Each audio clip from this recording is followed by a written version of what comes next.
greatest creator?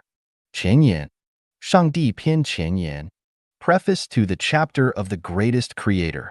先锋, where is the past of humankind? Where is the limit of humanity's future?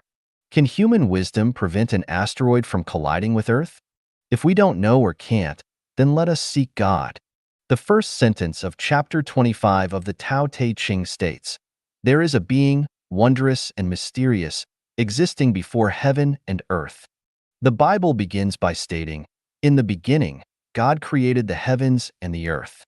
The Diamond Sutra says, "If one sees me through appearances and seeks me through sounds, that person is following a misguided path and cannot see the Tathagata, the greatest creator." The Book of Songs, the Ten of King One Great Brightness states, "This King One, with great care, serves God and enjoys many blessings." The renowned scientist Stephen Hawking wrote in Chapter 8, The Origin and Destiny of the Universe, in A Brief History of Time. The general theory of relativity itself cannot explain these features or answer these questions because it predicts that at the singularity of the Big Bang, the universe began with infinite density, and at that point, general relativity and all other physical laws break down. It seems that science has revealed a set of laws which, within the limits of the uncertainty principle, if we know the state of the universe at any moment, these laws will tell us how it evolves over time. These laws may have originally been established by God. One possible explanation is that God chose this initial structure of the universe for reasons beyond our comprehension. This certainly falls within the power of an omnipotent creator. Unless it was an act of God to create life like ours, explaining why the universe began in this manner is exceedingly difficult. Humans have 6 sensory organs: eyes, ears, nose, tongue, body, and mind. So they have 6 perceptions: vision, hearing, smell, taste, touch, and spirituality. Humans use these 6 perceptions to communicate with the material world and the non-material world. If a person were blind, how could we convince them that light exists in the universe? How could we prove the existence of light? We would be unable to. Without sight, one cannot perceive light. If a person were deaf, how could we convince them that sound exists in nature? How could we prove the existence of sound? We would be unable to. Without hearing, one cannot perceive sound. If a person lacked spiritual awareness and was spiritually ignorant, how could we convince them that the greatest creator exists in the universe? How could we prove the existence of the greatest creator? We would also be unable to. Without spiritual awareness, one cannot perceive the greatest creator. Spiritual awareness is an innate instinct. Through spiritual awareness, one can fully perceive the existence of the greatest creator. Everyone has spiritual awareness, so why do they still fail to perceive the greatest creator? This is because their spiritual awareness is obscured or dull, similar to how impaired vision prevents one from seeing clearly. When vision declines, wearing glasses can help one see clearly. When spiritual awareness is dull, enhancing wisdom can help one perceive the greatest creator. Some have used a paradoxical question to try to deny the existence of the greatest creator. Can the greatest creator create a stone that he cannot lift? This question presents a dilemma. If you say no, it denies the greatest creator. If you say yes, it implies that the greatest creator cannot lift the stone he created, which also denies the greatest creator. Thus, no matter how you answer, the result is to deny the greatest creator, at least in terms of his omnipotence. The person who devised this paradox is either very clever or malicious, aiming to confuse people's spirituality and lead them away from the greatest creator. Such a person is either Satan or someone not favored by the greatest creator. Unable to partake in the truth, they attempt to make others believe it is unattainable, similar to the saying about sour grapes. The question, "Can the greatest creator create a stone that he cannot lift?" is a trap. Similar questions include, "Are you a thing?" How should one answer this question? Whether you say yes or no, you fall into the designer's trap. For instance, answering "I am not a thing" or "I am a thing" leads to the same result. Therefore, paradoxical questions should not be answered directly with affirmation or denial. Instead, consider or counter-question based on the question itself. For example, in response to "Are you a thing?" you might ask "Are you a thing?" to see how the questioner responds. In response to, can the greatest creator create a stone that he cannot lift? You might ask, can the greatest creator not lift a stone he has created? The question, can the greatest creator create a stone that he cannot lift, does not apply to the greatest creator himself, just as are you a thing, does not apply to humans. Additionally, this question is inherently self-contradictory, meaning that any answer already implies a denial. Such questions have puzzled many philosophers and logicians. Here are some similar examples. Aren't you an animal born from your parents? Can eyes not see eyes? Isn't a person a non-animal? These types of questions cannot be answered directly but must be rephrased. The answer to the question of the greatest creator is, the greatest creator can create stones under any conditions. The greatest creator can lift stones under any conditions. Do you have further questions? If so, I can address them in this manner. First, I will ask, what does it mean to lift? If holding a stone with both hands and placing it above one's head constitutes lifting, then what about this definition? If not, what does lifting mean? If so, suppose the stone is the earth, and I stand upside down, holding the earth with both hands. Is the earth above my head then? You might argue that it isn't, because the earth is below my head. Fine. Then, if I move along the earth's meridian 360 degrees while performing the same action, the earth should be above my head at some point, right? No? So, which point in the universe is above us? Which point is below us? You might then argue that even though my hands are holding the earth and the earth is above my head, it's not me lifting it, but the earth's gravity pulling me. If so, we must first reconsider the meaning of lifting. What then is lifting? Regardless of how lifting is defined, by changing orientation, I can claim to have lifted the earth. If you agree that I lifted the earth, then I can prove that I did not lift it. So, does the question, can the greatest creator create a stone that he cannot lift, hold? We must seek the greatest creator and understand the greatest creator. Otherwise, we will never grasp the origins of the universe, the origin of life, the past and future of humankind. We will also fail to understand animal instincts and the purpose of life. I am 46 years old and have worked in over 20 different professions: shepherd, farmer, laborer, youth league secretary, clerk, party branch secretary, instructor of a commune cultural propaganda team, fitter, electrician, auto mechanic, middle school teacher, office staff, office director, translator, driver, salesperson, grocery store manager, restaurant purchaser, bar attendant, nightclub manager, fast food manager, and real estate developer. Except for the roles of office director and restaurant purchaser, which I held for only 2 months each, I have worked in all other positions for more than 6 months. What have I gained from working in so many different occupations? The gain is that a life without faith and without a goal is like a cloud floating aimlessly in the sky, driven by the wind. A few years ago, a mysterious car accident I experienced personally prompted me to start exploring the meaning of life. What am I living for? For the motherland and the nation? Nonsense. I can't even solve my own survival problems. Yet I talk about the motherland and the nation. For my parents? Definitely not, because if it were for them, I wouldn't be able to continue living after they passed away. For my partner? That's absurd. If I didn't exist, my partner might actually live better. For my children? No. Why do people without children still continue to live?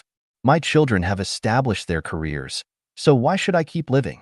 Living not only doesn't help my children anymore, but it also adds trouble and burden to them. For myself? Ridiculous. I can't decide my own birth, nor can I decide my own death. If I could choose, I would prefer to have no life, to be a zero. So, who brought me into this world? Am I a random product of my parents' accidental union? Absolutely not. The universe is governed by laws and rules. Everything is inevitable, and there are no purposeless accidental events. Everything that exists has its own purpose. So, what is the purpose of my existence? I can't tolerate living such a vague and confused life. Either I die, or I live clearly and transparently. Even if I don't know where I came from, at least I need to know where I'm going. Otherwise, if I were to suddenly encounter another car accident and die tomorrow, wouldn't that be an injustice? Will money help me understand the purpose of life? It seems that no millionaire in the world has ever solved the problem of life's purpose. If I wait until I am rich, I might not have much energy or time left to figure it out before I die. Besides, money is not something that can be obtained just by wanting it. Otherwise, everyone would be billionaires. Will power help me understand the purpose of life? Throughout history, how many emperors and ministers have appeared? Yet which one of them understood the purpose of life? Who among them left us a treasury of classical advice? Will becoming a scientist help me understand the purpose of life? Even greats like Newton, Einstein, and Stephen Hawking didn't understand the origins of the universe, humanity, or life. Can I, after becoming a scientist, understand more than they did? Moreover, just as I am not naturally gifted with a singer's voice and cannot become a singer, can I become a scientist? I cannot dream such dreams. Will becoming some other kind of expert help me understand the purpose of living? Probably not, just like archaeologists and anthropologists who keep changing their theories about human origins. One moment they say humans originated in Europe, then Asia, then Africa, based on a few fossils they've uncovered. This kind of theory is unreliable, as they might discover another fossil somewhere and claim humans originated in Antarctica. Will reading the Bible help me understand the purpose of life? Perhaps I am not gifted, but after reading the Bible for years, I still haven't had an awakening. Where exactly is the kingdom of the greatest creator? Does it already exist, or will it come in the future? If it is in the future, then where and when will it happen? Is the future 1,000 years, 10,000 years, or 100 million years? My life is only a few decades.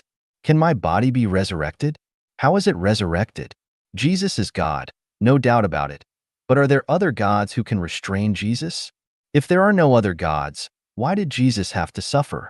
Why did almost all of Jesus' disciples die violently? Can't God control his own destiny?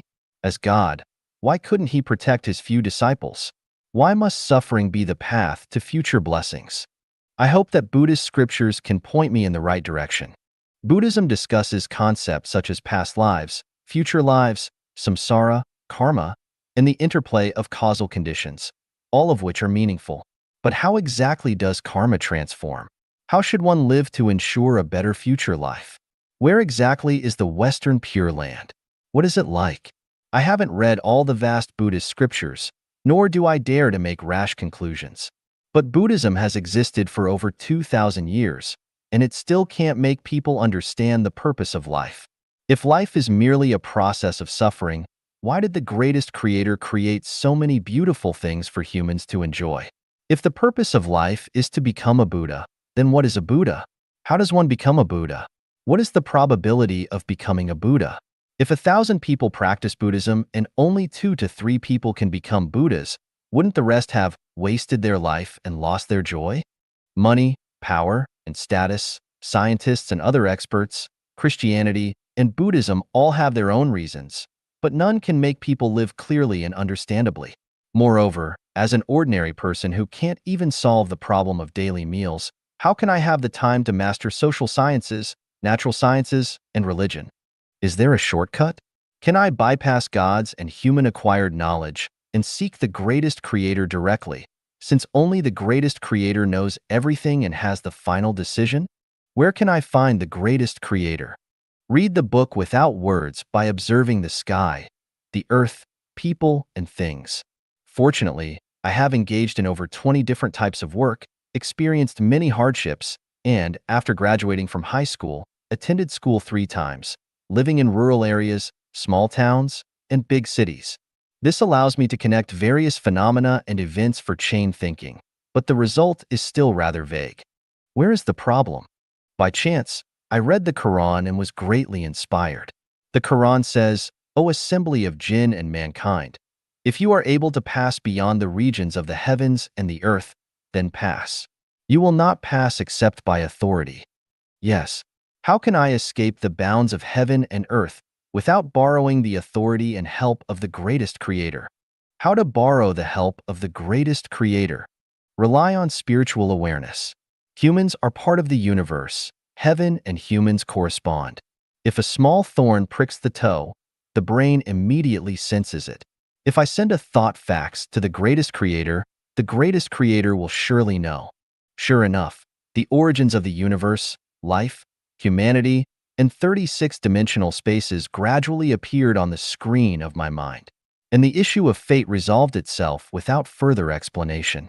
At this point, I recognized the greatest creator, recognized God Jesus, recognized Buddha Shakyamuni, recognized celestial ancestor Laozi, recognized humanity, understood the universe, time, space, energy, and material, the physical body and the spiritual body, the essence of life, and the purpose of living. I recognize the greatest creator through spiritual awareness, but spiritual awareness can only be understood and cannot be conveyed.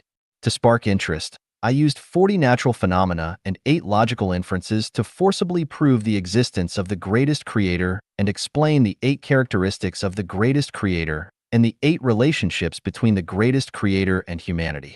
Whether you can sense the greatest creator depends entirely on your own spiritual awareness and wisdom. 宇宙中有一个超自然灵魂证明上帝存在的40个例证。There is a supernatural soul in the universe, 40 evidence proving the existence of the greatest creator. Xiefeng. Translation edited by Tsong Long and Ailian. Open the windows. The sunlight and fresh air will come in. Take a broad view. You will see the faraway mountains fresh and green. Stay and study in life genuine. A new life will begin. Your spirituality will grow, and your thinking will transcend the limitations of human nature and ethics. Once we calm our minds, we can feel that there is a supernatural power in control of the movement of the universe, the birth and death of all things, and the track of human life. No one can deny fate, yet no one can grasp their own fate. Everything around us seems to be prearranged by certain powers, and we are only moving according to the life courses assigned to us. So, does such a supernatural power exist? Is there a super wisdom in control of the entire universe? If there is not, then how did the universe come into being? Where did the variety of life forms on the earth come from? If there is, where could the supernatural power be? What is its form? Does it resemble a man? What characteristics does it have? Why can't we see it? Does it care for humankind? How does it manage this astronomical universe? How can we get to know it? one个有序运行的太阳系需要有人设计安排。The orderly operation of the solar system needs someone's design. Xiefeng. The solar system, with the sun at its center, consists of the sun, Mercury, Venus, Earth, Mars,